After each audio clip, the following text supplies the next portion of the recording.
As you may be aware, in July this year, the Human Rights Council of the United Nations endorsed the guiding principles on foreign debt and human rights, which my mandate has developed after several years of broad-based consultations. And I'm very pleased to mention here that CADTM and other civil society organizations, some of which are represented here, have been very important partners in the process concerning the development of the guiding principles. The guiding principles provide a universally applicable framework on foreign debt and human rights that is designed to ensure that the obligations assumed by states under debt and other international financial arrangements do not undermine their capacity to create the conditions for the realization of all human rights, particularly economic, social, and cultural rights, and the right to development. Before I speak about the substance of the guiding principles, I think it is useful for me to provide you with a background leading up to the preparation of this very important document. The process itself began with Resolution 2004/18, adopted in 2004 by the then Commission on Human Rights, which requested the then independent expert on the effects of structural adjustment policies and foreign debt on the full enjoyment of human rights, particularly economic, social, and cultural rights, to draft general guidelines to be followed by states and by private and public, national and international financial institutions in the decision-making and execution of debt repayments and structural reform programs, including those arising from foreign debt relief, to ensure that compliance with the commitments derived from foreign debt will not undermine the obligations for the realization of fundamental economic, social, and cultural rights as provided for the international human rights instruments, and to present the preliminary draft on the matter to the Commission at its 61st session and the final draft at the 62nd session of the Commission. In Decision 2/109, the Human Rights Council, which as you probably know is the successor to the Human Rights Commission, requested the Office of the United Nations High Commissioner for Human Rights to convene an expert consultation for the purpose of contributing to the process of drafting the general guidelines. Following that consultation, the independent expert, since renamed independent expert on the effects of economic reform policies and foreign debt on the full enjoyment of all human rights, particularly economic, social, and cultural rights, presented a preliminary draft of the guidelines to the Council at its session in March 2008. And in his report to the Council, the independent expert, my predecessor, noted that the guidelines required further consultation and work.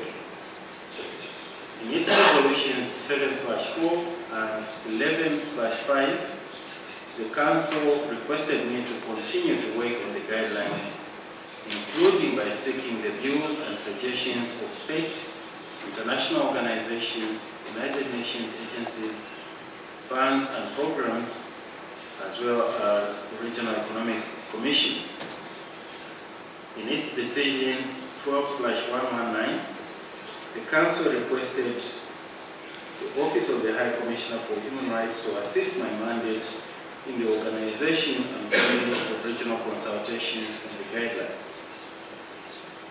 So between June 2010 and June 2011, I held 4 regional consultations: Latin America and the Caribbean in June 2010, Africa in November 2010, Asia Pacific in February 2011, and Western Europe and other groups in June 2011. these consultations, which brought together government representatives, members of parliament, regional economic commissions, international financial institutions, civil society organizations, individual experts, and other stakeholders, generated ideas based on regional experiences and perspectives on how best the guidelines could assist states in complying with the human rights obligations while fulfilling their obligations under their external debt arrangements. In November of last year, I convened an expert meeting to review a new draft that I had prepared on the basis of the insights from the various regional consultations. And in February this year, I convened a public consultation in Geneva on the revised draft of the principles. In June, I presented a report to the Human Rights Council, to which was annexed the guiding principles on foreign debt and human rights for consideration by the Council. And as I mentioned above, the Council endorsed the guiding principles, although it did so by a recorded vote of 31 states in favor, 11 against, and the countries that were against were the United States, the Republic of Moldova, Switzerland, and 8 EU member states, including Austria, Belgium, Czech Republic, Hungary, Italy, Poland, Romania, and Spain. And there were 5 abstentions. These were Chile, Costa Rica, Mexico, Norway, and Peru. Now you may be wondering why there was a recorded vote on the resolution endorsing the guiding principles when this issue is an issue of prime importance, particularly in view of the fact that it has preoccupied the international community for several decades. Now, for a number of years, efforts, and this has been mentioned by the Chair, efforts to address the issue of foreign debt from a human rights perspective have regrettably stirred up a profoundly divisive debate in both the former Commission on Human Rights and the Human Rights Council, with some states contending that these two bodies, the Commission and the Council, were not those appropriate to address the issue, and others, the majority of these two bodies, calling for a holistic approach to human rights focusing on both the causes and context within which human rights violations occur. Now, it is not my intention to reignite this debate, but I think that it would be useful to the quest to implement the guiding principles, or indeed to any advocacy efforts around the principles, if I briefly mention a number of issues which address the concerns that have been raised by those states that have opposed consideration of this issue from a human rights perspective. And also to underscore the need to examine the impact of foreign debt from the human rights viewpoint. First, it has been contended that there are rules other than international human rights law that are better suited to addressing the foreign debt issue.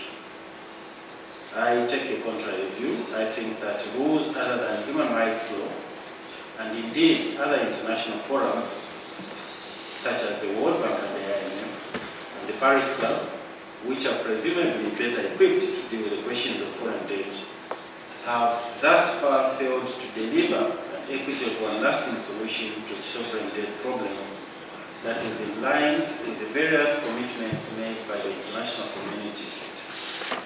And in addition, these other forums do not have explicit mandates to promote and protect human rights, and are reluctant to factor human rights into their policies and programs in line with the internationally accepted human rights-based approach to development.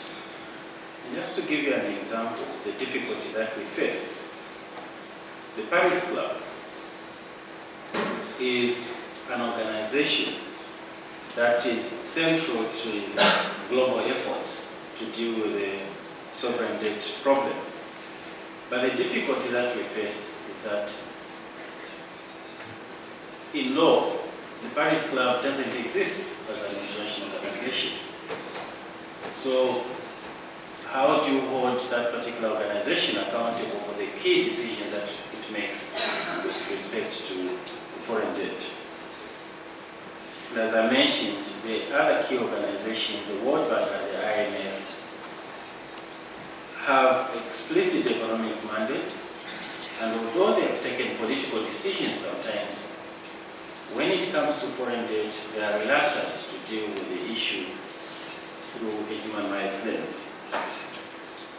Second, the Vienna Declaration and Program of Action calls for a holistic approach to the promotion and protection of human rights, which essentially entails consideration of the causes and context of human rights violations.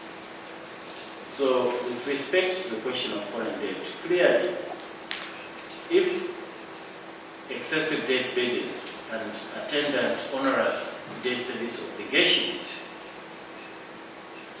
create a situation where states are unable to fulfill their human rights obligations, that, in my view, makes foreign debt an issue.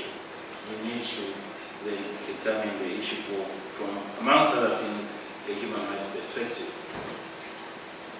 Third, in terms of Article 22 of the International Covenant on Economic, Social and Cultural Rights, the United Nations Economic and Social Council is empowered to bring to the attention of other organs of the United Nations, the subsidiary organs, and specialized agencies, including the World Bank and IMF, concerned with furnishing technical assistance any matters arising out of the reports submitted by the states parties to the Covenant, which may assist such bodies in deciding, each within its field of competence, on the advisability of international measures that are likely to contribute to the effective progressive realization of the Covenant.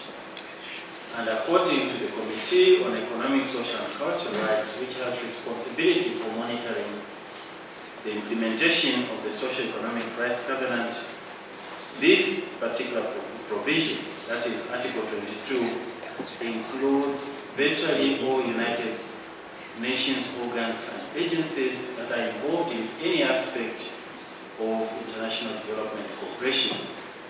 And I therefore think that it is within the competence of the Human Rights Council to address the issue of foreign debt from the human rights perspective. Fourth point I want to make is that the human rights obligations of states are clearly relevant in the context of their external debt arrangements. And as, for example, the Committee on Economic, Social and Cultural Rights has often called upon borrower states to take into account their obligations under the Covenant in all aspects of their negotiations with international financial institutions in order to ensure that economic, social and cultural rights, particularly of the most vulnerable sectors of society, are not undermined. The committee has also encouraged creditor countries to do all that they can to ensure that the policies and decisions of the international financial institutions of which they are part are in conformity with the obligations of the states parties to the Covenant, especially the obligation of international assistance and cooperation. Fifth, the declarations, resolutions and decisions of major United Nations conferences and bodies, as well as the concluding observations of the various treaty bodies, have confirmed the link between sovereign debt, human rights and development. And finally, under international human rights law, states bear primary responsibility for ensuring all human rights to all people living in their territory and under their jurisdiction. Therefore, states should not be placed in a situation where they are not able to fulfill this obligation due to excessive debt service obligations.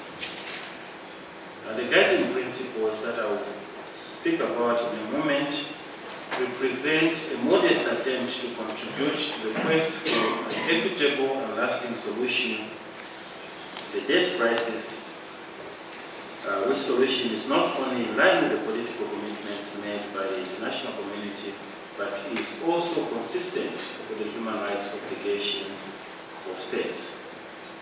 And so, to the content of the guiding principles. Obviously, it's not possible, I think, within the time that have been given to speak to you, to mention in detail what the content of the principles is, and I'm glad that CADTM has indicated that they will be happy to forward to those of you that are interested the text of the guiding principles as well as the resolution endorsing the guiding principles. And so what I shall do is only provide an overview of the content. Now, the text of the principles has an introduction and three main sections. The introduction draws attention to the adverse impact of excessive debt burdens on human rights and development, and underscores the need to strike an appropriate balance between the obligations of states arising from their external debt arrangements and their obligations under international human rights law. Section 1 outlines the scope and purpose of the principles. It highlights that the principles are designed to assist states and all relevant actors, so it's not confined, the principles are not directed to states only, but all relevant actors involved in one way or another with the question of external debt and human rights. And all relevant actors include private and public, national and international financial institutions, bilateral lenders, and organized groups of bondholders in the conduct of their respective activities and pursuit of their respective interests relating to external debt. The section also outlines the overriding aim of the principles, namely to balance debtors' and creditors' contractual obligations arising from external debt arrangements and both debtor and creditors' international legal obligations to respect, protect, and fulfill all human rights. The second section sets out a number of principles drawn from existing international human rights and other standards upon which the guiding principles are based. And some of these principles include the primary duty of states to respect, promote, protect, and fulfill human rights, and the obligation of international financial institutions and private corporations to respect human rights, as, for example, elaborated in the recently adopted UN Guiding Principles on Business and Human Rights. The second is the obligation to design and implement policies and programs to further the delivery of basic services that are essential for the enjoyment of human rights in a manner that is consistent with the principle of equality and non-discrimination, as well as the obligation to devote attention to the gender impacts of reductions in public services. Third, the obligation of states to achieve progressively the full realization of socio-economic rights. Fourth, states' obligation to ensure the satisfaction of, at the very least, the minimum essential levels of each economic, social, and cultural right. Fifth, the state's obligation to avoid any deliberate action that has the effect of impairing the advancement in economic, social, and cultural rights. Six, the duty of international cooperation among states, which inter alia enjoins states to ensure that their activities and those of their residents and corporations do not violate the human rights of people abroad. Seven, the shared responsibility of creditors and debtors for preventing and resolving unsustainable debt situations, which the Senator referred to in our opening address. Eighth, the sovereign and inalienable right of each state to implement a process of national development independently and free from pressure, influence, or interference from external actors, including other states and international financial institutions.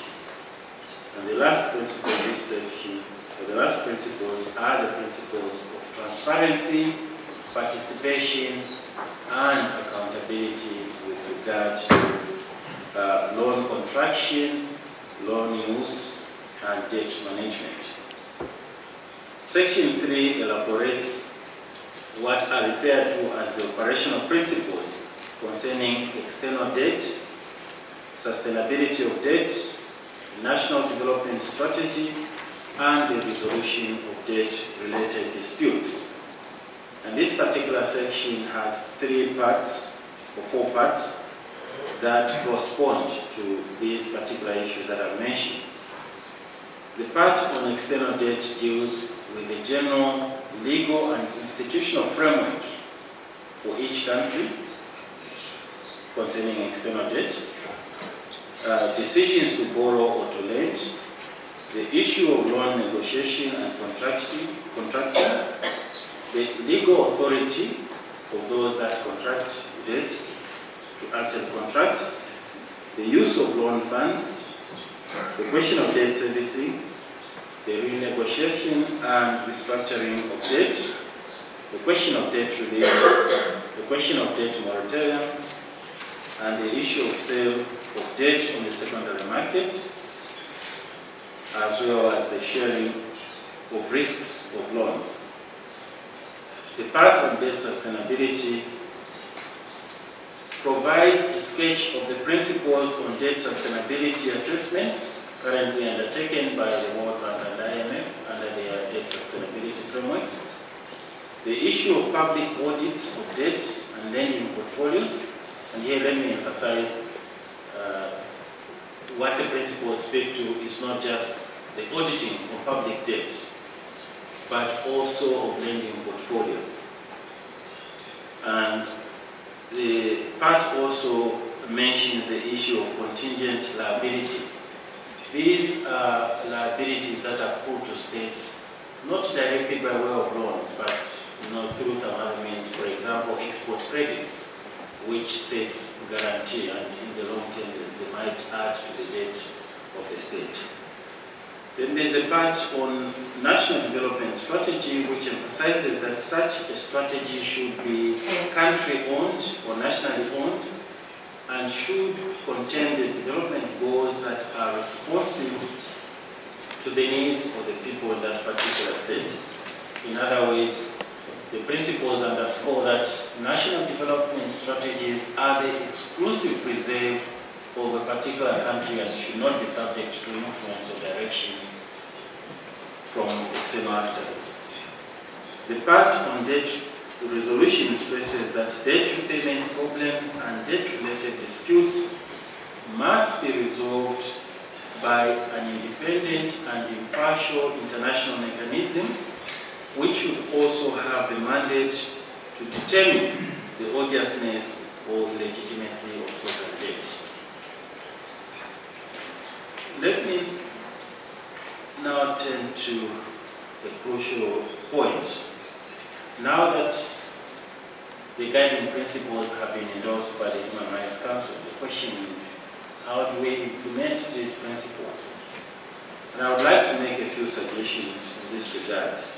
But in doing so, I want to underline that the guiding principles do not seek to create new rights or obligations in international law, nor do they supplant other mechanisms that are designed to address aspects of the sovereign debt problem. Rather, their normative contribution lies in identifying existing basic human rights standards that are applicable to sovereign debt and related policies, as well as in elaborating the implications of these standards.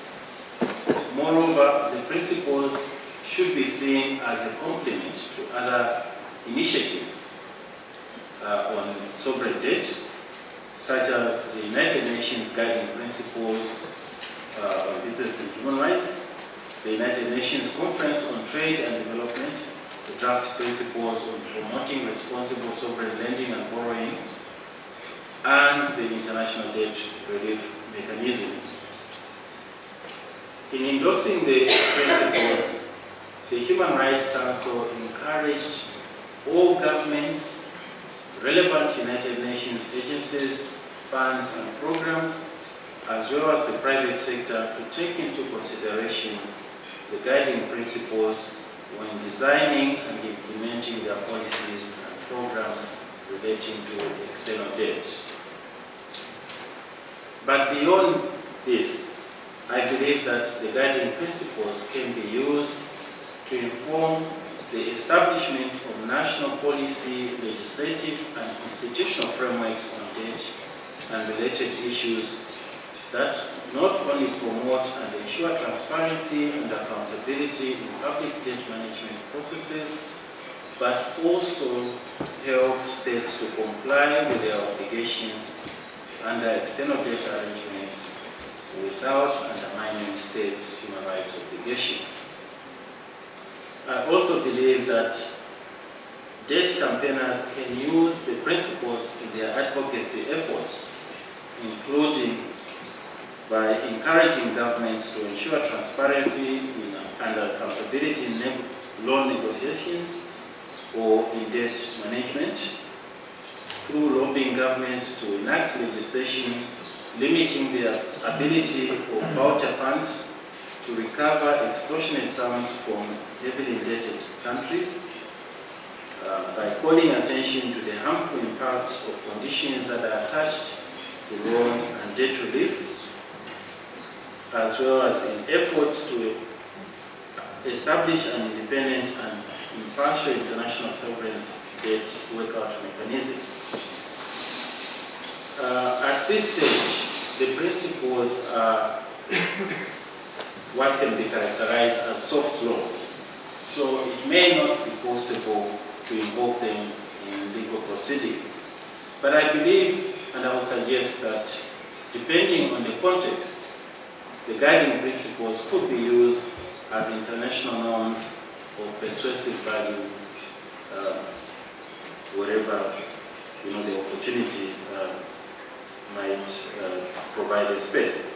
And in this regard, I just want to mention one thing very quickly.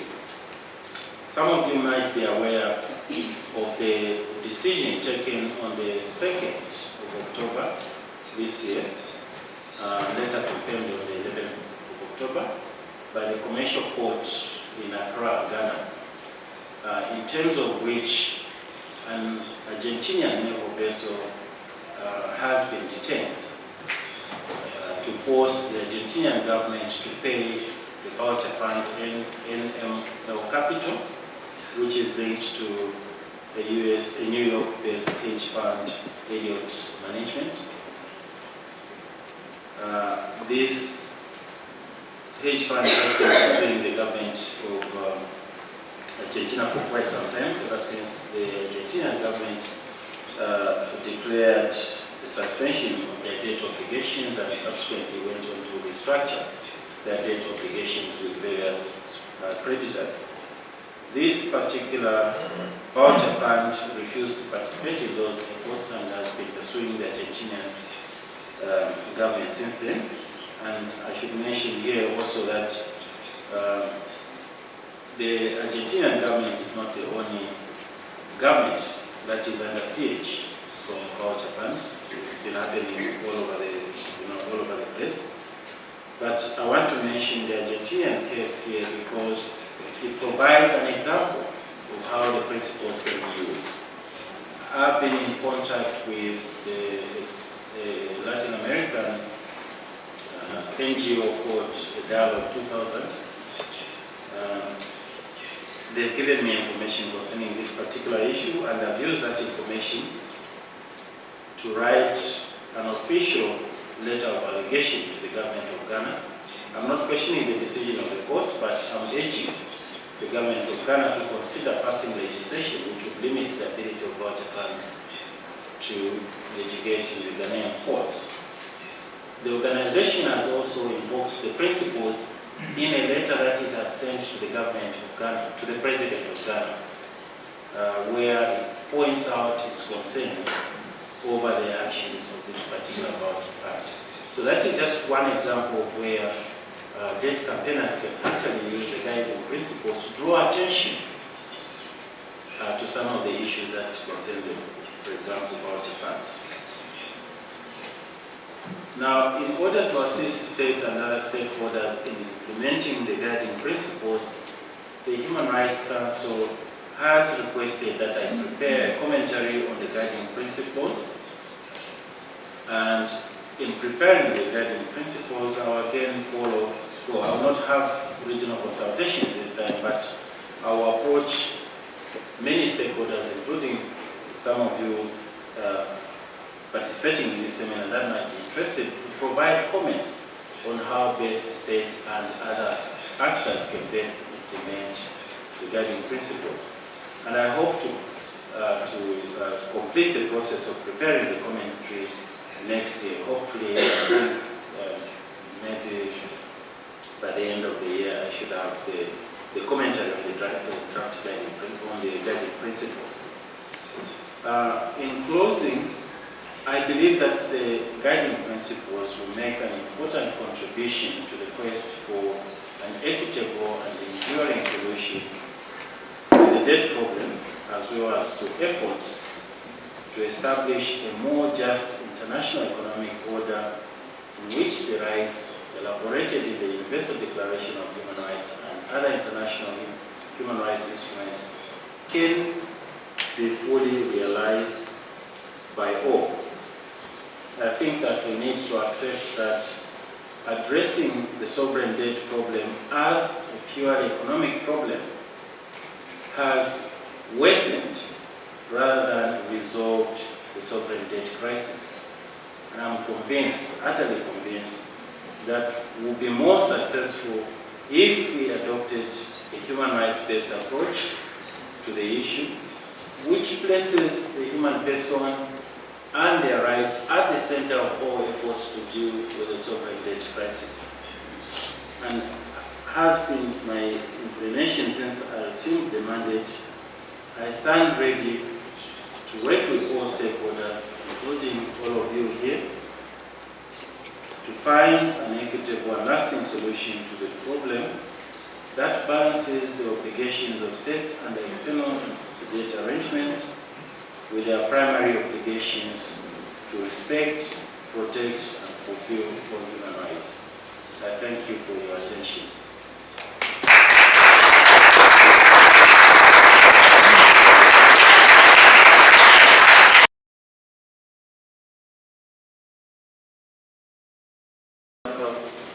I'll try my best to answer the questions, and if I don't answer the question in the way that you hope, please forgive me. I probably have not understood the question.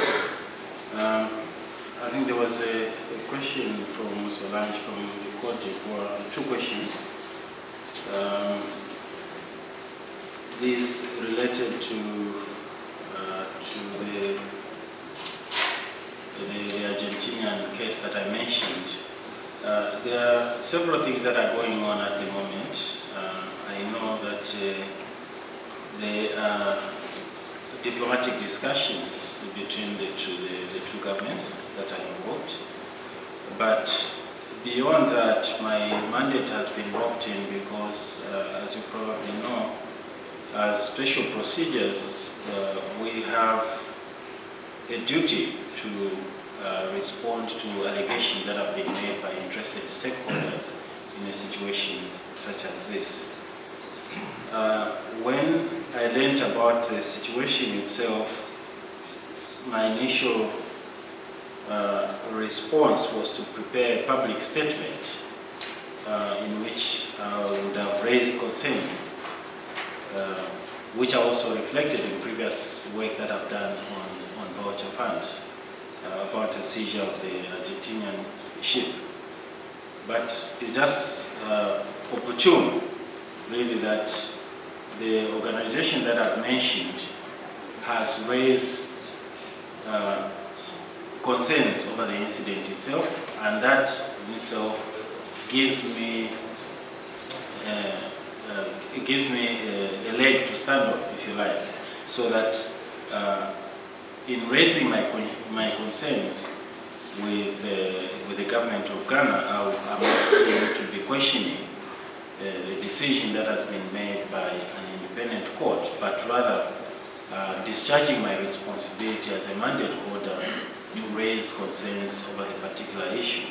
And this is what I've actually done in the letter of allegation. I don't know whether you know how the special procedures operate. Apart from preparing all these reports and setting standards such as the guiding principles, we also address human rights violations or human rights concerns by sending letters of allegation to different stakeholders. And these particular communications are not limited to states. We do, in the case of a mandate and other mandates, we do send letters of allegation raising concerns to other stakeholders. I'll give you an example. Recently, the Special Rapporteur on the Rights to Food and myself jointly sent a letter of allegation to the World Bank concerning the involvement of the World Bank in the privatization of the coffee sector in Burundi. And the bank has responded, and we are carrying on that particular conversation. So with regard to the Argentinian issue, I have raised the issue with the government of Ghana in line with my responsibilities as a mandate holder, and the next steps to follow will depend on what the response of the government of Ghana is. The second question, I'm not quite sure that I understood it. I think it was on debt cancellation or debt relief. But perhaps I'll just leave it for now, and then I can ask you to repeat your question so that I fully understand it. Unless the chair understood the question. She said that the medias in Africa and the government are always presenting the results of EPIC initiative as a very big success. And she would like to have your opinion on that, because she said there are a lot of rhetoric on that. Okay. Well, thank you very much. I'm glad you raised that question. I don't want to give you a detailed response for the simple reason that I'm now into the second term of my mandate, and one of the things that I've decided as one of my last reports, so to say, will be a report that basically assesses the claimed successes of the multilateral debt relief initiatives. In the time that I've been mandate holder, I have raised concerns about multilateral debt relief initiatives. A lot has been said about how successful these particular initiatives have been, but the situation sometimes is a bit different from what is reported, and you can only understand what the visible impact is if you visit the countries, for example, that have gone through the processes. And to give you an example, I recently went, last year, I conducted a mission to the Democratic Republic of the Congo. And this is a country that I think a year before had qualified for full debt relief.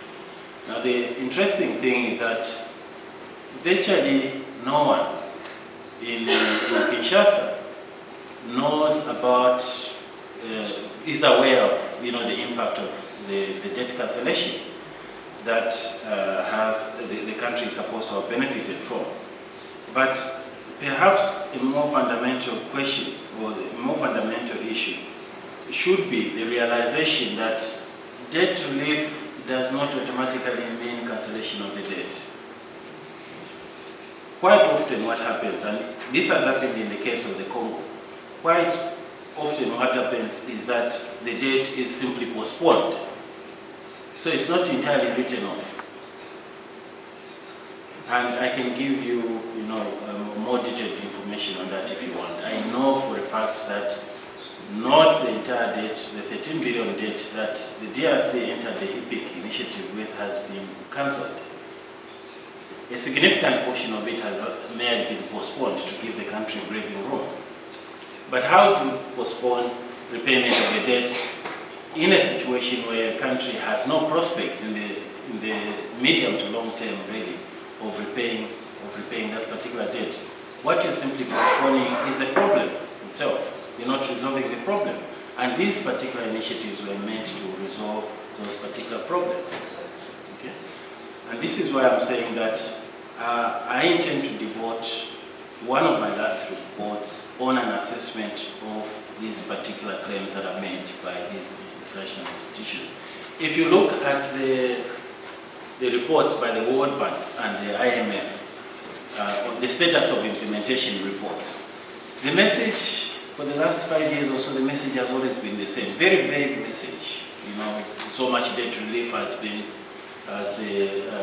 delivered and debt service obligations are falling and so on. But if you look at the whole process critically, you will see that there are a number of concerns. One is the issue of the length of time it takes for a country to enter the process and to exit from the process, and the kind of reforms the country is obliged to undertake in order to qualify for debt relief. And in my view, the reforms, the implementation of reforms have the unfortunate consequence of actually undermining the whole purpose of the debt relief initiatives. The second thing is that I suspect that it takes this long because what happens is that for 5 or 6 years or 10 years, whatever the period might be, that the country is going through the process, it's actually paying off its debt through the conditionalities that it has to implement. So at the end of the day, there's really no debt cancellation. So I think that we need to be a bit more circumspect in the way that we view these self-congratulatory messages about how successful these initiatives have been. I'm not saying that they've been entirely bad, but I just think that we could get more information in which to make a critical assessment, that the initiatives themselves could have been handled in a better way, in a way that promotes the aim of debt relief rather than undermining the objects of debt relief. The second question, I think Maria Lucia asked the question, and I suppose you were asking much more about the UNCTAD principles rather than the UN guiding principles. As you know, you and I have been part of the expert group. I don't want to comment exhaustively on the process, but I've had some concerns. I participated in the expert group at my insistence. When the project was just beginning, I requested a meeting with UFIM and others from UNCTAD, at which I emphasized that UNCTAD is part of the UN system, and as such, it's obliged in all its initiatives to infuse human rights considerations. And I felt that if my mandate, which is a human rights mandate, was not involved in the process, we stood the risk that human rights and other social considerations were not going to find their way into the process. But as you probably know, there have been other stakeholders in that particular process, some of which are very influential. And I think that somewhere along the way they hijacked the process, and that is my personal viewpoint. And the result is that what you and I and many others that work on social justice issues wanted to see in the guiding, in the UNCTAD principles has actually been left out. And to me that is a concern.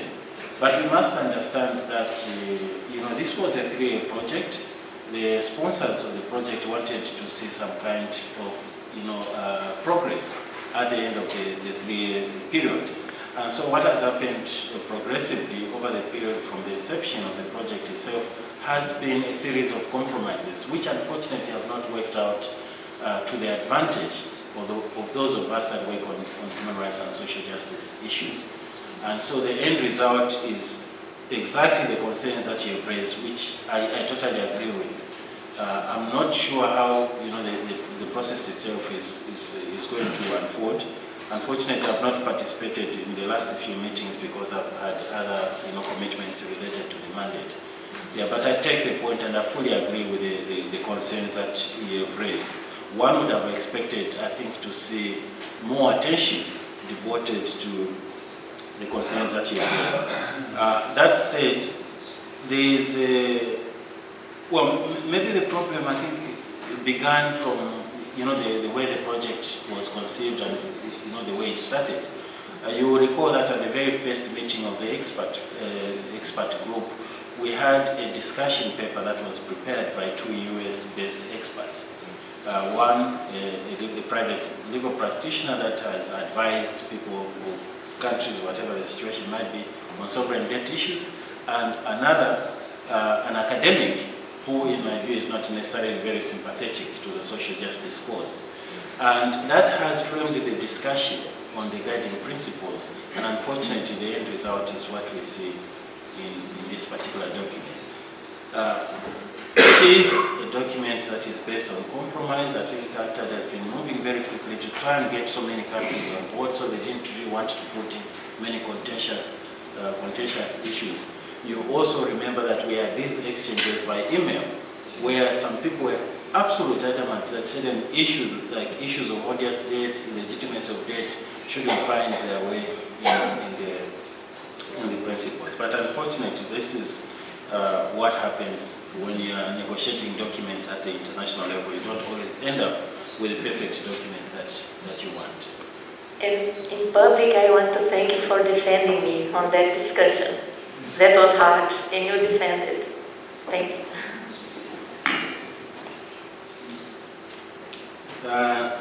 There was a question concerning how we can be confident that the guiding principles will be implemented in practice. I mean, it's a very difficult question. You know that these particular principles, as is the case with other international standards, are primarily directed at states. States are the key stakeholders or the key actors in all of these issues that we're discussing. They bear the primary responsibility for respecting, protecting, and fulfilling all human rights. They are the violators of human rights. They are the main actors in external debt arrangements. So how exactly should states balance all these particular responsibilities? I think that the answer really would be twofold. First and foremost,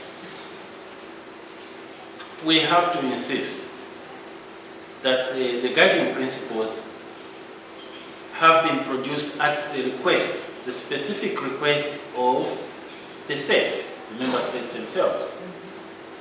So we must insist that they abide by processes or initiatives that they themselves request. It doesn't do for states to request one thing and do another thing in practice. And this is why I say that we can use the guiding principles in our advocacy efforts to remind states of their obligations, their primary obligations to fulfill, to respect, promote, and fulfill human rights whenever they are engaged in any external debt or international financial arrangements, including implementation of economic reforms that have been prescribed by international financial institutions. But I think most importantly, we need to be a bit more assertive as debt campaigners, as human rights advocates, in reminding states that they are the ones that requested this particular initiative and that they must abide by this particular initiative. The other point that I want to make is that quite often international standards begin their life in non-binding form. Many of the human rights instruments that are binding now began as declarations, which didn't impose legally binding obligations. But over a period of time, those have been transformed into binding obligations.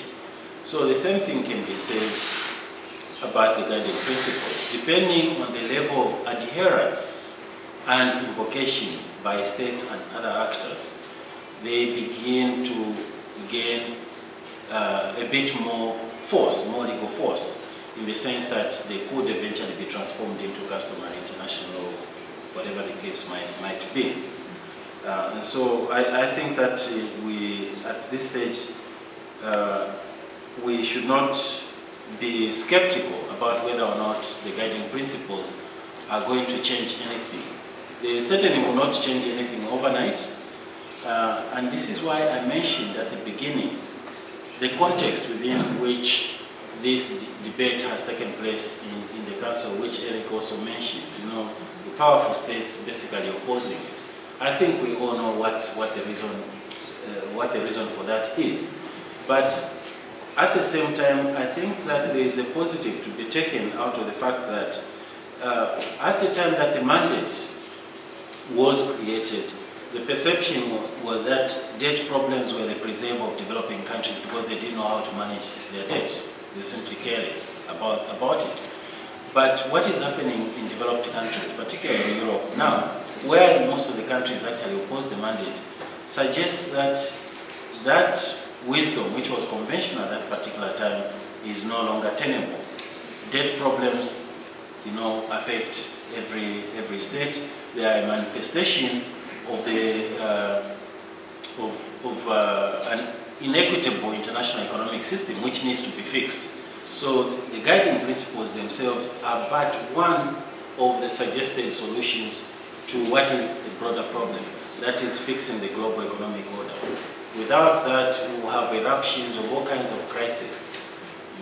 So we need to look at the guiding principles in that particular sense. There's a question from Christina.